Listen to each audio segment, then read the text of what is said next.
अस्सलाम वालेकुम नाजरीन। ज़ब्त ड्रामा के आज के इंतहाई दिलचस्प और सनसनीखेज एपिसोड में आप सबका खुश आमदीद। आज की किस्त में सच और झूठ का फैसला होने वाला है। एक ऐसा राज सामने आएगा जो पूरे खानदान की किस्मत बदल देगा।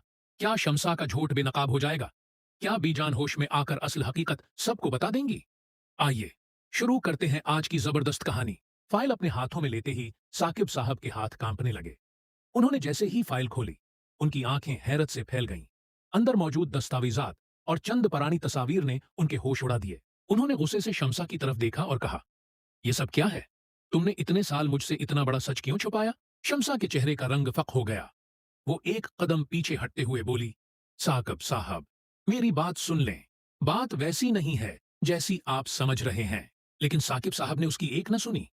उसी लम्हे डॉक्टर दोबारा बाहर आए और कहा, मरीजा को होश आ गया है, लेकिन वो सिर्फ साकिब साहब और एला से बात करना चाहती हैं। ये सुनते ही सब हैरान रह गए।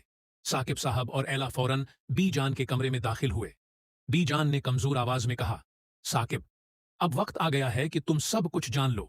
शमसा ने सिर्फ मुझसे झूठ नहीं बोला, बल्कि उसने बरसों पहले एक ऐसा राज छिपाया था जिसने हमारी पूरी जिंदगी बदल दी। ये सुनते ही कमरे के बाहर खड़ी शमसा के कदमों तले जमीन निकल गई, क्योंकि उसे अंदाजा हो चुका था कि अब उसके सारे राज एक एक करके सबके सामने आने वाले हैं, और उसके बाद उसके पास बचने का कोई रास्ता नहीं रहेगा। शमसा को अंदाजा हो चुका था कि अब उसके सारे राज एक एक करके सबके सामने आने वाले हैं, और उसके बाद इसके पास बचने का कोई रास्ता नहीं रहेगा। वो घबराकर फौरन बीजान के कमरे की तरफ दौड़ी, लेकिन दरवाजे पर मौजूद नर्स ने उसे रोक दिया। माफ कीजिए, मरीजा ने वाज़ेह तौर पर कहा है कि इस वक्त सिर्फ साकिब साहब और एला ही अंदर आ सकते हैं। ये सुनते ही शमसा के चेहरे पर हुआइयां उड़ने लगीं। दूसरी तरफ कमरे के अंदर बीजान ने कांपते हुए हाथ से साकिब साहब का हाथ पकड़ा और आहिस्ता से कहा, साकिब, मैंने बरसों तक एक सच सिर्फ इसलिए छुपाया ताकि यह खानदान बिखरने से बच जाए, लेकिन अब खामोश रहना गुनाह होगा। शमसा ने सिर्फ नफरत नहीं फैलाई, बल्कि उसने तुम सबके इत्मीनान के साथ भी धोखा किया है। साकिब साहब बेचैनी से बोले, बीजान, खुदा के लिए सब कुछ साफ साफ बता दें।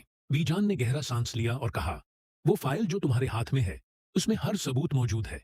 शमसा ने जानबूझकर ऐसे हालात पैदा किए ताकि एला हमेशा इस घर वालों की नजरों में कसूरवार दिखाई दे, जबकि हकीकत इसके बिल्कुल बराकस थी। ये अल्फाज सुनते ही एला की आंखों से आंसू जारी हो गए। उसे पहली बार महसूस हुआ कि उसकी बेगनाही साबित होने वाली है। इधर कमरे के बाहर खड़ी शमसा ने जब ये बातें सुने, तो वो फौरन अपना मोबाइल निकालकर किसी नामालूम शख्स को फोन करने लगी।